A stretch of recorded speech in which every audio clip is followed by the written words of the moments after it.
There are a number of things you are unconsciously doing that are keeping you stuck, and this feeling can lead you to feel frustrated.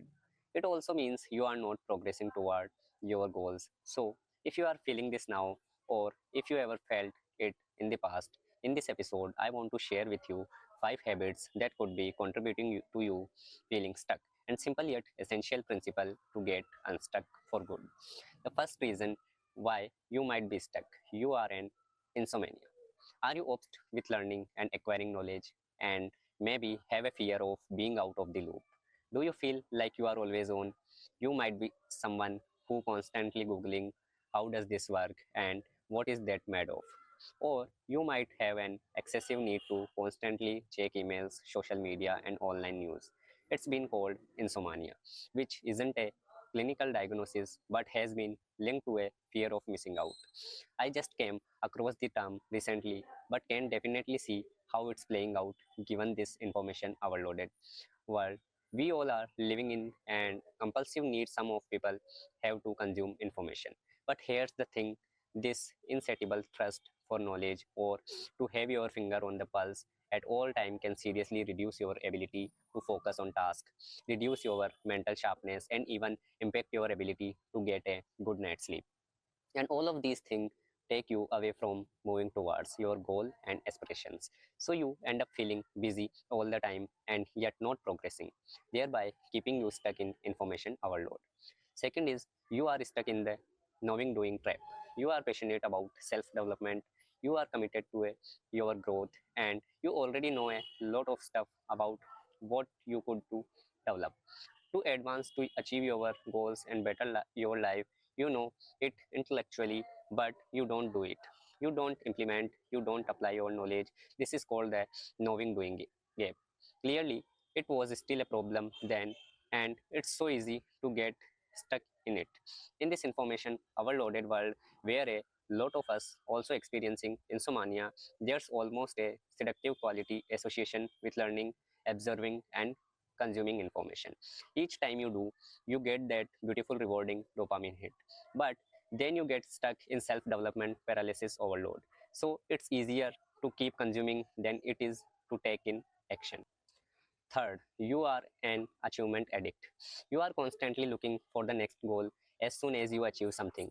Before you even have time to celebrate or acknowledge what you have done, you immediately think, okay, what next? And set yourself the next goal. You feel guilty when you stop working. You experience productivity guilt the moment you stop creating, achieving, producing, or working hard, and often have intrusive thought about how you are not good enough because you haven't done enough. Your sense of identity has become intertwined with what you do. You believe you are your achievement. Not only that, you always feel short of time, that there's too much to do and not enough hours in the day. You feel like you are falling behind, and this leads to self judgment and self criticism, and then pushing yourself even harder to compensate. Fourth, you do endlessly multitask. You keep switching tasks at work or in life to avoid the pain of boredom. You have become impatient and want things here and now, even if it's the dopamine hit of switch. Switching keeps things fun and exciting, but constantly switching can create a dopamine addiction feedback loop basically. You are rewarding the brain for losing focus and for constantly searching for external stimulation like phone, email, new spreadsheet, which doesn't help and actually conditions you to do it more. Fifth, your phone has become a limb. One of the most obvious reasons why people feel stuck is that they simply can't focus, which means they can't make progress on whatever it is they are trying to do. They become stuck, and there's only one very obvious reason for that, aside from what we have already explored. If you are addicted to your phone and it's become almost like extra limb you can't live without, I'm guessing you have your phone right beside your on your desk when you are trying to work, to focus and to get stuff done. Here's why that's not the best idea. Trying to focus while your phone is in your desk lead to brain drain. Having your phone on your desk, even if it's face down or on silent, negatively affect your ability to focus. A 2070 study found that the mere presence of your own smartphone reduce your available cognitive capacity. Even if you are able to resist the temptation to check your phone, having to resist the urge eats up brain power and require attentional resources. And this means you have less brain resource to apply to the task at hand and to actually focus. So it keeps you stuck. So to help you get unstuck here, what you are going to do.